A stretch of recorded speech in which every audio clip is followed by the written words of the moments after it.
बड़ी खबर सामने आ रही है।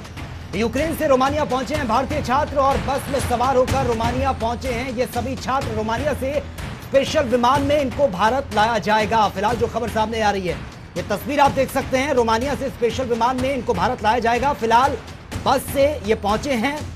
जो खबरें सामने आ रही हैं, यूक्रेन से रोमानिया तक ये छात्र पहुंच चुके हैं और इस वक्त रूस और यूक्रेन में युद्ध जारी है और पूरे देश की नजरें इन दोनों देशों पर टिकी हुई हैं। वहां पे जो हालात हैं तनातनी के बने हुए हैं। वहीं भारत के कई छात्र यूक्रेन में इस वक्त फंसे हुए हैं, तो कई छात्र सकुशल अपने देश लौट आए हैं, जिनमें से एक समालखा के अंकुश हैं।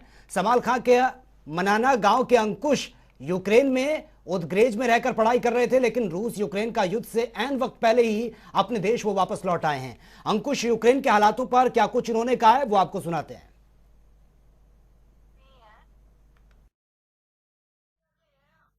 युद्ध को लेकर पूरे देश में हाहाकार मचा हुआ है। यही नहीं, भारत के कई छात्र जो है वहां पर पढ़ाई करने के लिए गए हुए थे, जिनको लेकर उनके माता पिता काफी परेशान है और छात्र भी वहां पर काफी परेशानी से जूझ रहे हैं। हालांकि कई बच्चे जो है वापिस आ रहे हैं, जिनमें समालखा में भी कल रात 2 बच्चे जो है वो वापिस पहुंचे हैं, जिनमें से समालखा के गांव मनाना का अंकुश आज हमारे साथ है और वो उनसे जानते हैं कि इस समय यूक्रेन में लड़ाई को लेकर क्या हालात है और भारतीय जो छात्र वहां पर पढ़ाई कर रहे हैं वो किस स्थिति में है और कैसे वो वापिस उनकी जो तैयारी की जा रही है या नहीं है, इस बारे में हम अंकुश से बात करते हैं। आप कब वापिस आए हो और वहां पे जो है युद्ध को लेकर भारतीय छात्रों में किस तरह की स्थिति देखने को मिल रही है? पहली बात तो मैं कल ही वापस आया हूँ और जो स्थिति है, पहली बात तो उनके पेरेंट्स बिल्कुल भी घबराए ना। हमारी सरकारें पूरी कोशिश कर रही है उनको वापस लाने के लिए लैंड बॉर्डर के थ्रू। जो भी वो है उनके विकल्प, मैं उससे पूरा संतुष्ट हूँ। सरकार की एम्बेसी ने अभी डाला है, इंडियन एम्बेसी ने, कि हम लैंड बॉर्डर के थ्रू जितने जल्द से जल्द आपको निकाल लेंगे। तो उनके पेरेंट्स को घबराने की बिल्कुल भी जरूरत नहीं है।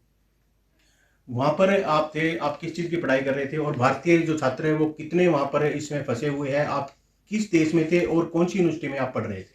मैं वहाँ से MBBS कर रहा हूँ, मैं 4th ईयर कर रहा था अभी।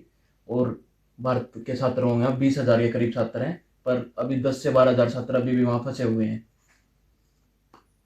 तो आप कौन सी यूनिवर्सिटी में जो पढ़ रहे थे? आप हॉस्टल में रहते थे या बाहर रहते थे?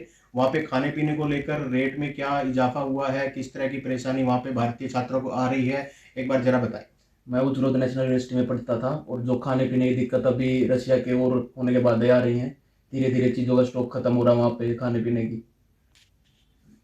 तो जो आप विमान से आए हैं उनमें किराए को लेकर कोई इजाफा हुआ है या जो रेट पहले थे वही लिए जा रहे हैं? नहीं, जिस विमान में हम आए उनमें किराए का बहुत इजाफा हुआ है। पहले 25 से 30 हज़ार की होती थी टिकटें, अब 60 से 70 हज़ार की तो नॉर्मल हो रही हैं और 1.5 से 1.5 लाख भी कर रहे हैं विमान वाले जो फ्लाइट से। तो अब कल रात ही जो है आप यहाँ पर पहुंचे हैं, तो आप बताएं इस समय जो स्थिति जो युद्ध की बनी हुई है वहाँ की सरकार के द्वारा क्या वहाँ पे सुविधाएं लोगों को दी जा रही है, किस तरह के हालात वहाँ पे बने हुए हैं, जरा एक बार खुल के बताएं। सरकार का तो पता नहीं, पर जो इंडियन एम्बेसी वो फुल सुविधा दे रही है। वो वर्किंग है अभी भी कीव में, उन्होंने अपने अभी तक बंद नहीं किया है।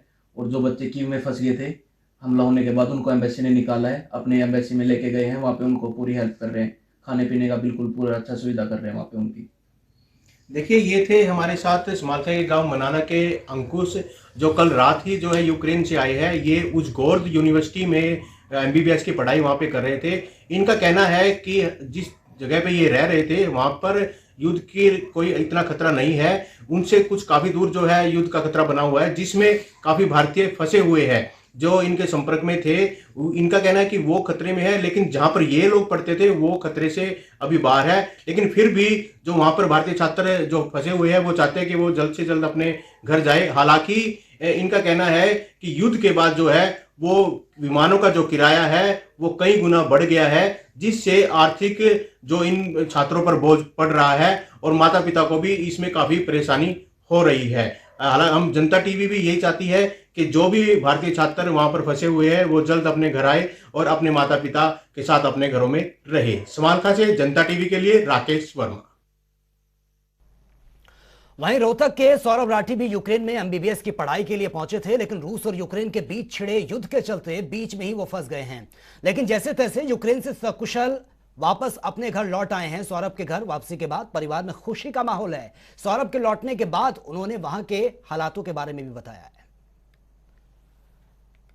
तो ये 2 वहाँ पे माहौल बहुत पैनिक का है, बच्चे सब डरे हुए हैं और बेसमेंट में छिपे हुए हैं सब, और शेल्टर्स में जिसको भी ज़्यादा जगह मिलती है वो वहाँ पे रुका हुआ है। आप कहाँ थे?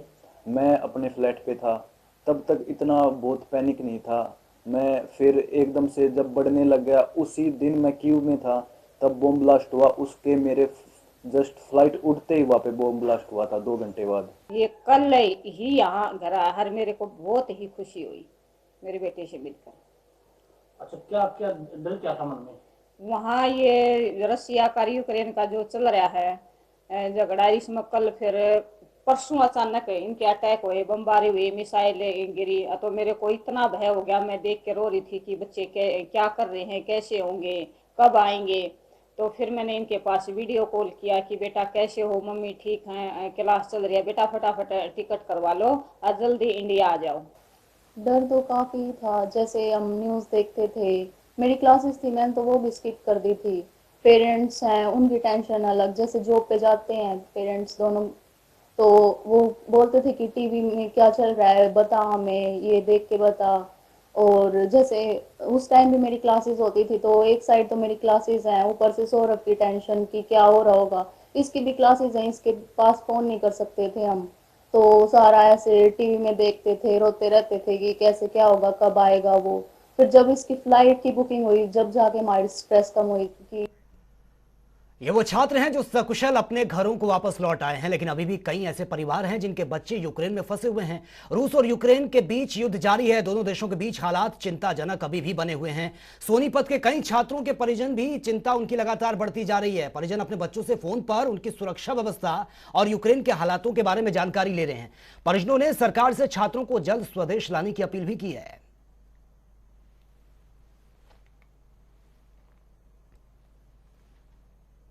वहां पे पहले तो सब कुछ नॉर्मल था, सब कुछ चला ही हुआ था, किसी को कोई परेशानी नहीं थी, लेकिन कल सुबह रूस ने अटैक किया है, उसके बाद स्थिति बहुत गंभीर हो गई है। बच्चे भी पैनिक में हैं, हम भी पैनिक में हैं, लेकिन बच्चे ये शो नहीं कर रहे हैं, ना हम शो कर पा रहे हैं। हम किसी के सामने रो के क्या दिखाएंगे, और बच्चे उल्टा हमें कह रहे हैं पापा आप चिंता मत करना। तो ये बच्चों के हौसले को मैं दाद दूंगा। हम यहाँ पे खार्किव सिटी यूक्रेन में फंसे हुए हैं। यहाँ पे मेट्रो स्टेशन अंडरग्राउंड, हम अभी university station Kharkiv city Ukraine, और मैं गोहाना मुडलाना गांव से हूँ, सोनीपत शहर से, हरियाणा।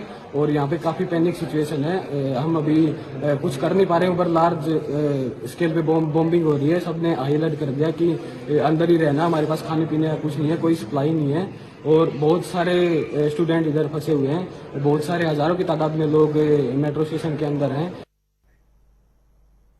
अब बात करते हैं जुलाना की, जहां पर पूरा परिवार अपने बेटे के लिए सलामती की दुआ कर रहा है। रूस और यूक्रेन के बीच शुरू हुए युद्ध के बाद यूक्रेन में गए जुलाना खंड के मेहरड़ा गांव के निवासी अजय के परिजन बेहद चिंतित हैं। बेटे की एक वीडियो भेजकर भारत सरकार से मदद की गुहार उन्होंने लगाई है। उन्हें सुरक्षित निकालने के लिए उन्होंने कहा है।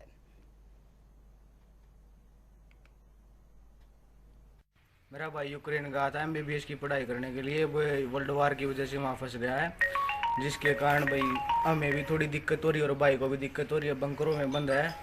इसलिए भाई हमारी तो ये गुजारिश है भाई जितने भी बच्चे इंडिया के हैं उनको भाई इंडिया में वापस ले।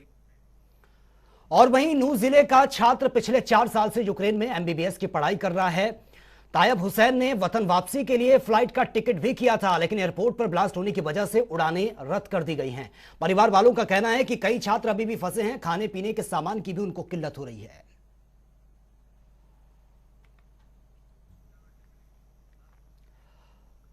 और वही चरखी दादरी के बाडड़ा का अमित कुमार यूक्रेन में फंसा हुआ है। यूक्रेन के हालातों को देखते हुए परिजनों को अब चिंता सताने लगी है। अमित कुमार एमबीबीएस की पढ़ाई करने के लिए यूक्रेन में पहुंचा था, वहीं भारत वापस आने के लिए टिकट भी करवाई, लेकिन फ्लाइट कैंसिल हो गई है और ऐसी स्थिति में परिवार वालों का रो रो कर बुरा हाल है।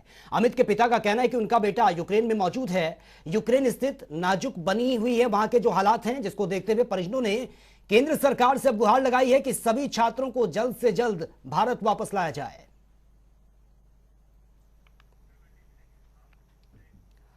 और यूक्रेन में फंसे सिरसा के छात्रों को लेकर सुनीता दुग्गल ने कहा है कि सारी जानकारी एक्सटर्नल अफेयर्स को दे दी गई है और हम सबको उम्मीद है कि हमारे बच्चे जल्द से जल्द वापस लौटेंगे।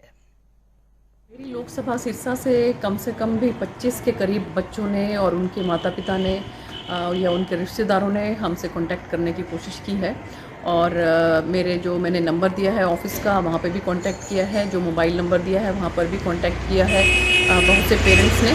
और हमने अपनी तरफ से जो है वो पूरा इसमें एक्सटर्नल अफेयर मिनिस्ट्री जो है उनको इसके बारे में जो है जानकारी दे दी है और हरियाणा सरकार भी मदद कर रही है। तो मुझे पूरी उम्मीद है कि हमारे बच्चे जहाँ कहीं पर भी होंगे वो सुरक्षित भारत में पहुँचेंगे और उनको किसी तरह की कोई आँच नहीं आएगी।